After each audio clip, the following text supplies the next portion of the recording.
Every record has been destroyed or falsified.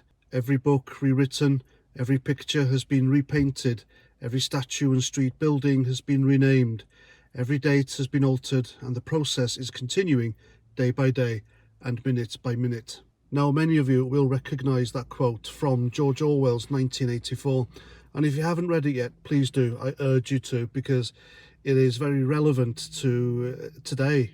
It's very relevant to recent events, and it's basically a manual for the woke left. It's how they operate, it's how they do things, it tells you why they do it as well. It's all about control, and it's all about hatred.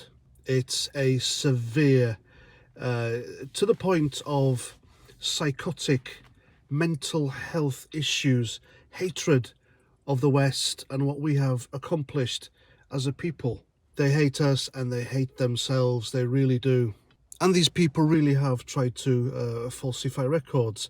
They have tried to erase books or altered books. Roald Dahl, for example, amongst others. They have attempted, sometimes successfully, to change street names here in the UK, as well as town names. The recent Brecon Beacon's been a good example.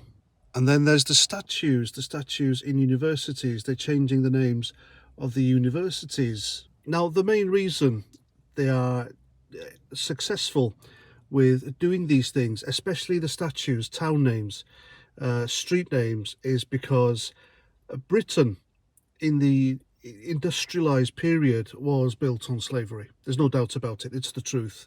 It's an ugly truth, but a truth nonetheless.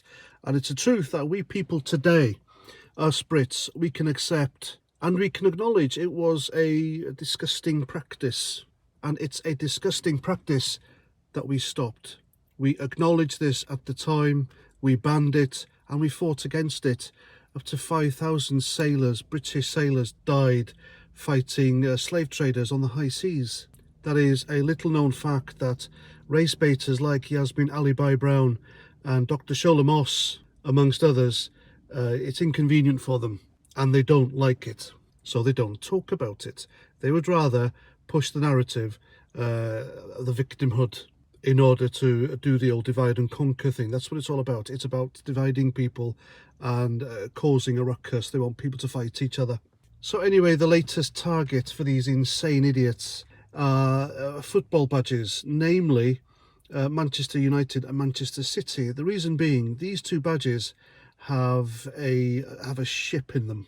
And these race baiters, these troublemakers, these hysterical, hate-filled boobies, they're trying to argue that these ships represent slave ships when they have absolutely no proof that they do. Someone has seen this and thought, oh, slaves. Yeah, it's like that.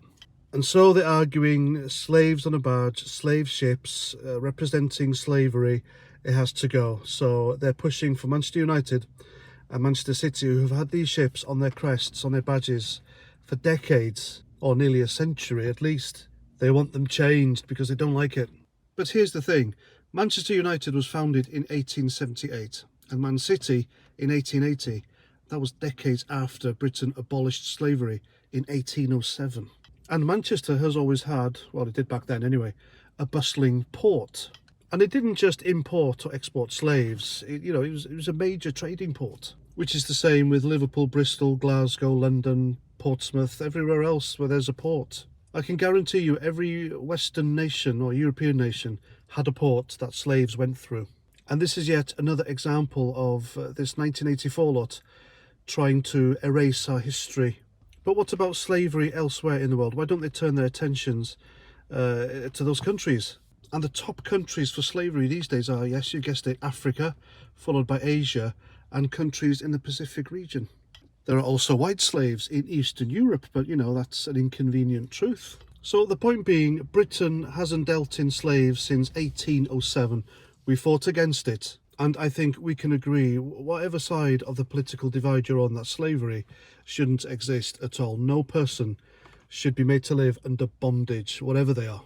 But slavery is part of British history and it shouldn't be erased. It should be allowed to be taught. It should be out in the open and taught, and facts taught about it in schools and elsewhere. And people need to learn that the blacks weren't the only slaves in history.